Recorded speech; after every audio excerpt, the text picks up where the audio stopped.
original faculty members of the Horizons Up for Bound program in 1965. So I have to acknowledge Dell. You did these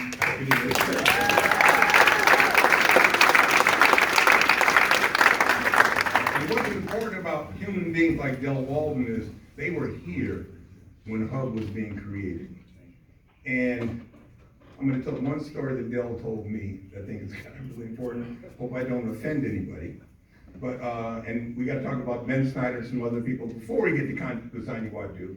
I commend Ms. Smoot for joining Hub and Cranbrook alumni together. Yeah. Because education, which we know is very special. Okay. Doesn't matter if you're in Hub or Cranbrook or both. The education you get at Cranbrook is very special, and we all know that. Dell told me a story when Hub was starting out. It was under Ben Snyder and George Bibbs and some other people. I won't be able to mention all the people who created the Hub program. Dell told me this not too long ago. You got to remember, there was nothing before Hub. I brought Ben Snyder's book in here, and he chronicles Cranbrook School through the headmasters.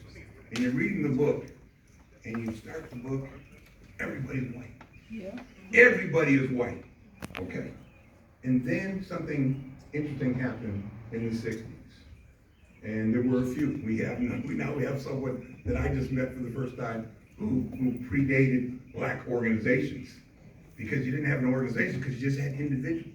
Yeah. Mm-hmm. Dell told me this story. He said, when, I don't know if it was the first class, and I think it was the first year, he said, after the first week, he said, students were coming up to him and saying, somebody stole my radio. Somebody stole my fan. Somebody stole something from somebody. Dell called a house meeting. He was the headmaster, he was the housemaster in Marcus Hall over here. And he brought everybody in the room and he explained to them that they were pioneers on a new program that did not have to succeed. And he told them that there were some problems, some things coming up missing. And he said, now, I'm not gonna investigate this. I'm just gonna go back into my house.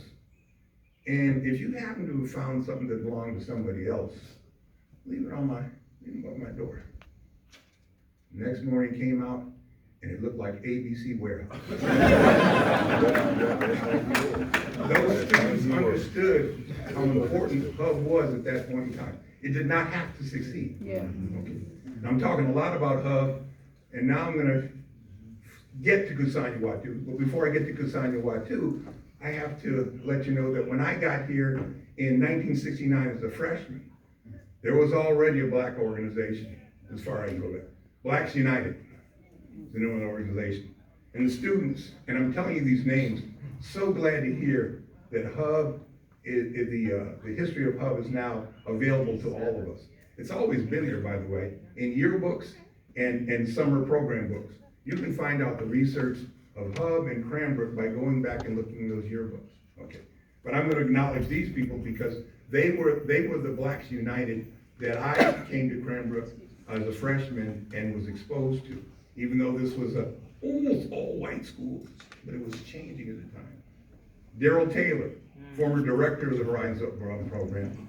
Anthony Adams, Marvin Smith, James Williams, and I'm trying to remember if there's others. I was going to go through a list of other people because there were people that pre-existed Kusanya Watu.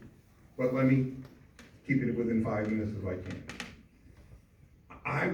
My class was not the senior class when Kusanya Watu was created. By the way, it's in Ben Snyder's book why they call it bringing people together. It's supposed to be Swahili. We called it bringing black people together. Where is, but you pronounce it correctly, Kusanya Watu. And I will acknowledge these people because they were the seniors who created Kusanya Watu in 1972. No, 1971 would have made sense. Carl Baker, as far as I know, was an alumni of Cranbrook, was the first president of Kusanya Watu. And other seniors of that class would be Daryl Folks, George Munn, and there may be one or two others I'm missing. But again, all of this is available in yearbooks. You can go back and look in yearbooks and you can see Hey, yes, go ahead, I'm sorry. Yeah, and I just wanted to acknowledge the very first African Americans at Cranbrook, Sam Thomas, Yes, Ed Thomas, yes. Guy Salisbury, my brother, Sidney Barkwell Jr. I was getting to say Sid Barkwell. Thomas Love. Yeah, and that was goes back before. Yeah. Sid Barkwell, who I knew later on, saw him at an alumni thing. So there, like I said, there were black students that went here, but not in an organization form.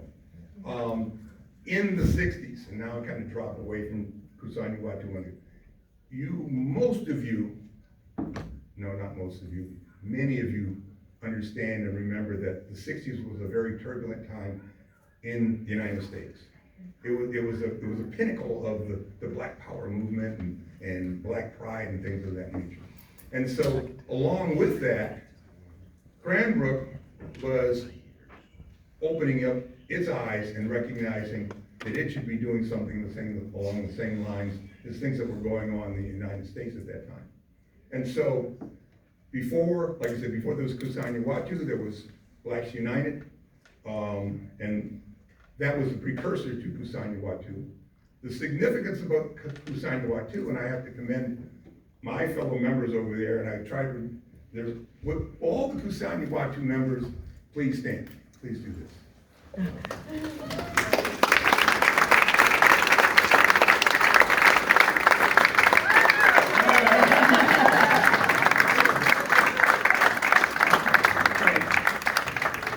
I do that because, oh, there she goes.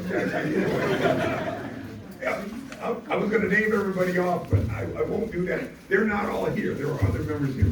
Something really significant happened in 1972, and that was the Blacks United Black fellas joined ranks with the Blacks United Black Women of Kingswood, and that doubled our numbers. We're starting to realize that there is power in numbers, and we joined together, and that really kind of opened the door to what I believe you all have done, since then. By the way, and I talk in footnotes, my mother taught me how to do this, not good. The song about Cranbrook, 40 years onward, everybody know the fight, the song about Cranbrook. You don't know about 40 years onward? So in 1969, when I got here, Cranbrook was 40 years old. All the history of Cranbrook predated me, okay? And when you got here, you got this old school here. Wow, this old place that 40 years is a long time ago. Well, I got to tell you right now, the majority of you people came after the 40 years. There is more history to Cranbrook and Hub and Black involvement in Cranbrook after 1969 than there is before. And you should be commended to be part of that and to take it to the next phase in terms of involvement in coming together, bringing Black people together. So getting back to Kusani Watu, I'll tell you a couple other things about us that in addition to having pride in ourselves as Black students and dealing with the academic challenges of Cranbrook,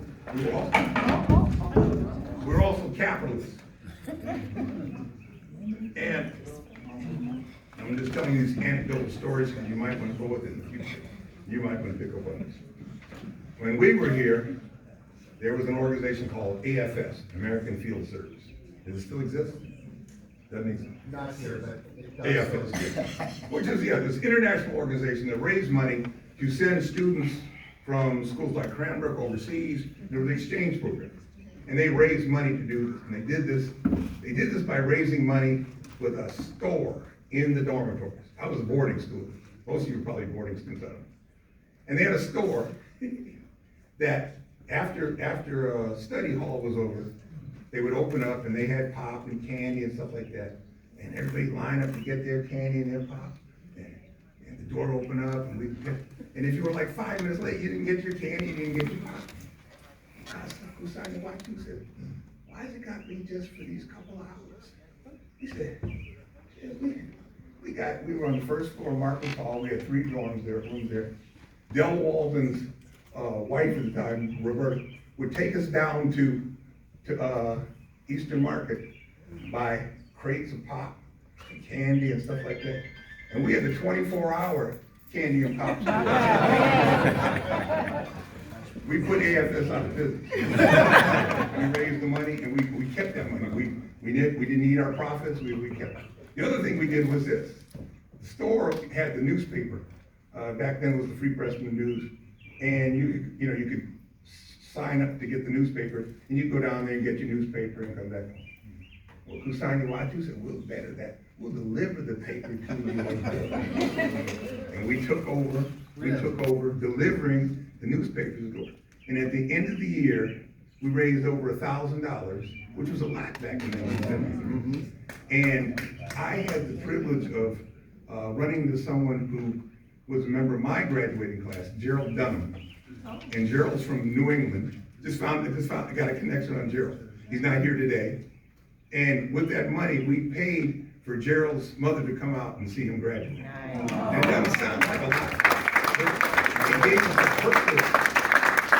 It gave us a purpose to come together to do something for ourselves. And always remember that. It was like one of the things that made us most proud. And what happened after 1973, I really owe to Wendell Bristol, Lawrence Richardson, Cecile Keith. You were the class behind us that kind of kept Kusanya Watu going. Did not have to stay together, but it did stay together. And it was the beginning, or it wasn't the beginning, it was in the middle of the history of black students at Cranbrook coming together to do something positive. We could talk about a lot of negative things. We weren't created to defend ourselves from the majority population, nothing like that. It was all about pride, it was all about doing something collectively for the good of all of us. And it turns out that it was something good that continued in the years that followed.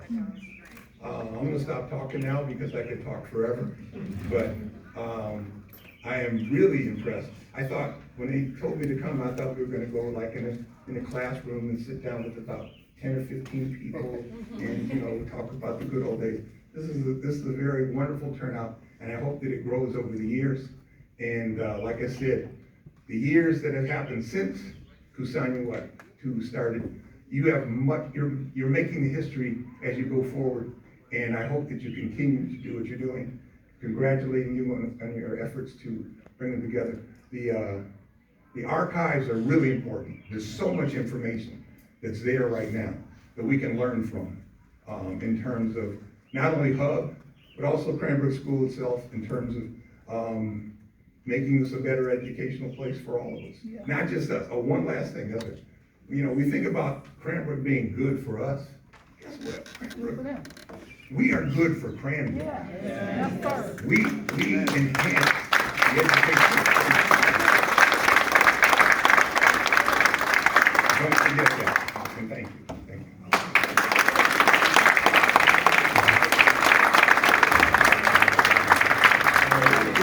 you.